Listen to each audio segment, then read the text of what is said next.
Arsenal manager Mikel Arteta has confirmed the hunt is on for a new central midfielder for Arsenal. Of course, after completing the signings of a new centre back and bringing in Trossard to bolster the ranks ahead of this massive title race.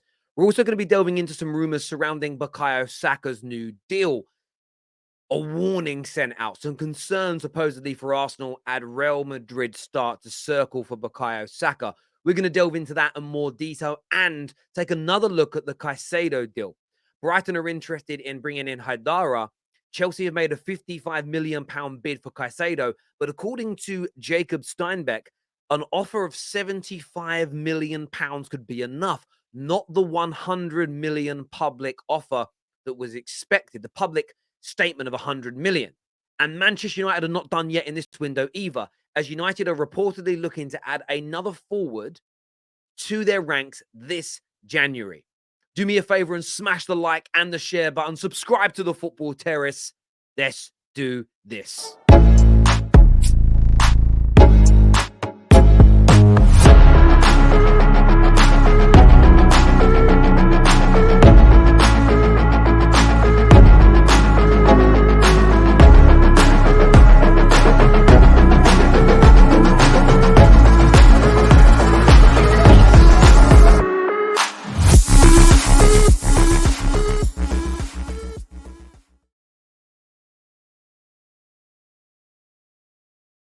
We need some more cover in midfield, ideally, if we can. In this market, it's difficult to do that. There are concerns. El Neni is injured, so let's see. Mikel Arteta here confirming that Arsenal Football Club are in the hunt for a new midfield player.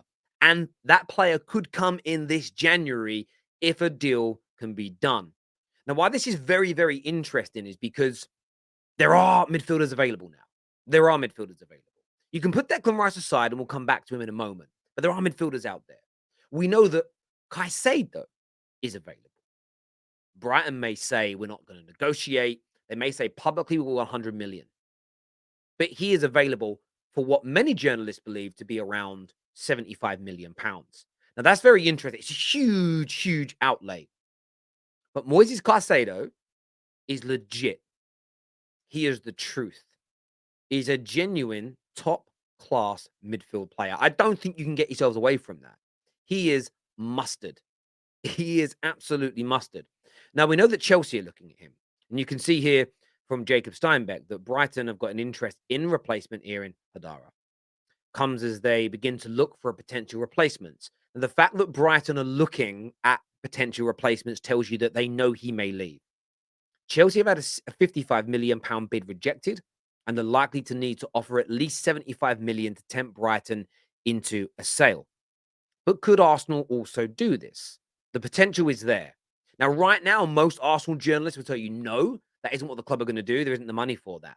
But we also know, we saw a story earlier on today that spoke all about Arsenal changing, absolutely changing their transfer strategy, shifting from youngsters with potential to proven players to add depth. Now, a proven player to add depth doesn't necessarily mean old, but proven. And Caicedo in the Premier League, in my opinion, is proven. You also go down the road a little bit, well, up the motorway a little bit. You've got the likes of Yuri Tillemans, who Arsenal have had a long-standing interest in, who's available fairly cheaply. You know, another midfield player who I still think would be an absolute star at any top six club, and that is Ruben Neves.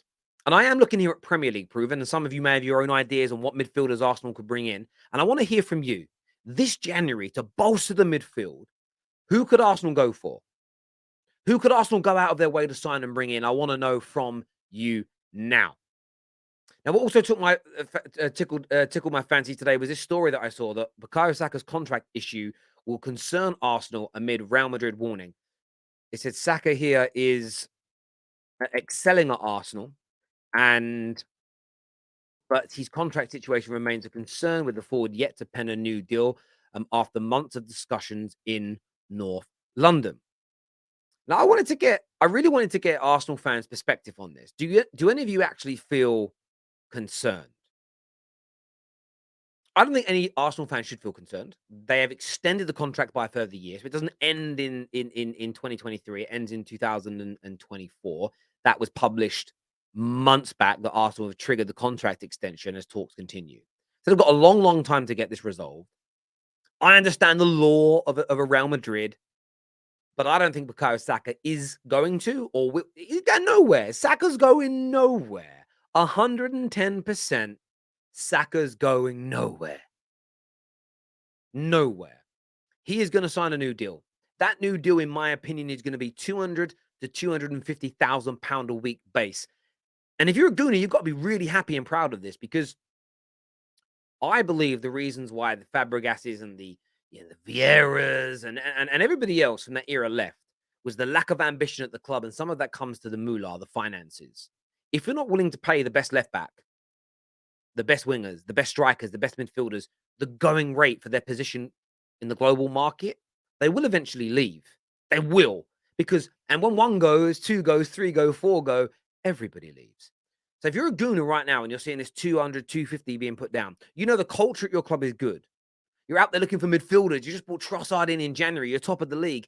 Give Saka that money. Lay the marker imagine that the motivation for the young players. Wow, I could earn £1 million a month, £12 million a year if I listen to Arteta, keep working hard and progress like Bukayo Saka. They really, really could. It's brilliant news for Arsenal all round. Back to this Chelsea news. We already touched on it briefly from Jacob Steinberg that the Caicedo deal could go through. It's really interesting because my view on this is Chelsea Football Club are working hard on both deals. They're working hard on Enzo Fernandez and they're working hard on Caicedo. They're never going to sign both, in my opinion. As much as they're spending huge amounts of money in entirety, of course, they're spreading it over amortization. I don't think they're going to bring in both. If they do, I'll eat my hat. I've already said that today. But it was only about 12 hours ago that Brighton, we're not going to negotiate. We're not going to negotiate at all. And who called that out? Who called that out as BS? Of course, your very own Terry Flew is right here. Okay, that's a weird statement to make. You're not going to negotiate. You're just going to accept a really high fee. That is what you mean. At the same time, they're out in the market looking at Hadara. Why are you looking at replacements if you're not going to sell? You're not going to catch me house hunting if I'm not going to sell my gaff. You're not going to catch me on a car forecourt looking at new cars if I'm not thinking of buying one because I'm going to sell my old one.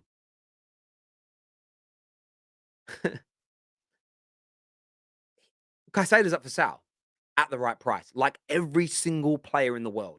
There's no player in the world that's unattainable. It's whether or not you're willing to spend the money that the vendor, the seller, deems acceptable. And I think Chelsea have a tremendous chance here of bolstering that midfield. In other Chelsea news, Chelsea are considering letting Hakim Ziyech go. Everton have turned towards him and are ready to pay up to £25 million, which is a colossal amount of money when you think about it. It's a colossal amount of money for a player that in the Premier, forget what he did at the World Cup, in the Premier League, Hakim Ziyech has been, I would say, a flop. And the fact that they spent 40 million euros on him, and I'm going to check now, 40 million euros in pounds in today's money, is 35 million. Okay. To pick up 25 million pounds for him now is massive, is legitimately massive. It's huge. I'm not too sure what the exchange rate was 2 years ago and how much they might be making more money now because of the exchange rate, but they're going to get 25 million pounds for him. I think it's a good move for Ziyech. He's never going to make it at Chelsea. He just isn't. I mean, I don't think he's going to make it at Everton. I don't. I just think Hakim Ziyech is not a Premier League player. I don't think he has the physicality and the speed for it. And that isn't because you've got to be built like a brick poo-poo house. It's just some players aren't. Some people aren't like that in the head. I had a friend who he got a job doing security at a club. Now, my friend, I'm not going to say his real name. I'm just going to call him Tony on here. My friend Tony is 6'4", 6'5", and probably about 20 stone and muscle. In the club, people intimidated. No one said that. About 3 weeks in, it went off at a club and there was a big brawl. And I remember chatting to one of their head doormen who they all used to go to the same gym as us, the Thai boxing gym. And I was like, "Oh, Tony's getting on." "Oh, yeah, we had to let Tony go." "Oh, well, why? What happened with Tony?" He said, "Well, the big brawl kicked off and we called a code red. And when the code red was called, you had to go to that part of the club and break it up." And they said, "We just basically found him shaking in a corner. He was scared." And that's the thing with Tony. Tony's a good guy. I love Tony. But it didn't matter how big he was a friendly giant. And when the going got tough, his mentality didn't allow his physicality to shine through. So in the Premier League, players like Kante have been a hit. And he's tiny, but it's because he's up for that fight here. It isn't because Ziyech looks skinny that he can't do it. It's because Ziyech isn't that type of player. He needs to go somewhere less physical that suits his mannerisms as a person. And that's the issue with him. But this is great business. Great business for Chelsea. Other news today, which is interesting, is Man United. It says here that Man United are still looking to add another forward during the January transfer window. A deal will only be viable a deal will only be viable if it is a loan with a small fee. That doesn't read right. Maybe it's my dyslexia. You tell me. Um, United are looking to loan another attacker. My question is to you all: who? Who's that going to be? Because I can't work out who we're going to bring in on loan. And is it going to be someone that moves the needle? And for whom? We know we might be letting Alanga and Palestri go. That makes sense. And maybe it's their leave and we bring in somebody in, but who's it going to be? Who can we really find that's genuinely better than those two?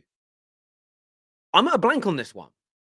Maybe you can all think of an option out there who we could genuinely get on loan. I don't think it can be another Premier League player because we've already got because we've already got the limit of loan players at the club. We've got a goalkeeper on loan and we have Weghorst on loan. So it can't be a Premier League player. Who else could it be? Genuinely, who else could Man United loan into the football club this January? And what is a shame is that we are having to do it. And obviously, I've not been as angry as some United fans this January because I can see the light at the end of the tunnel. The Glazers are going. But it is a shambles. When you compare it to Arsenal, I don't think Arsenal may have spent this January if they were sitting in third place, 10 points clear of fourth. I think it would have been make Champions League and we'll invest. But the club's seen this opportunity to win a title, which was unexpected this year, and have invested. Man United are unexpectedly in the top four and one of the leaders in the top four race, and we haven't invested to ensure it. Now, we should have broke the bank to bring in a world-class striker. No offense to Weghorst, and we haven't. If they feel we need another attacker, by the way, I think we need another midfielder, not another attacker.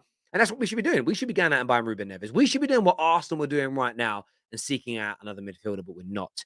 But who do you think this additional attacker could be at Manchester United? Let me know. Remember, we're live later tonight after Man United's big semi-final clash with Nottingham Forest. And make sure you're tuning in. And a special new addition to the Straight Facts team tomorrow night, 5 p.m. on the Terrace. Make sure you're tuning in. Big Steve joins the Terrace. Weekly show with me. Very excited to add him to the mix, along with, of course, Lee Gunner and Jessica Black. We haven't done Straight Facts for a long time, mainly because there's been so many games this year. We do a lot of match reactions together. But joining the Straight Facts team.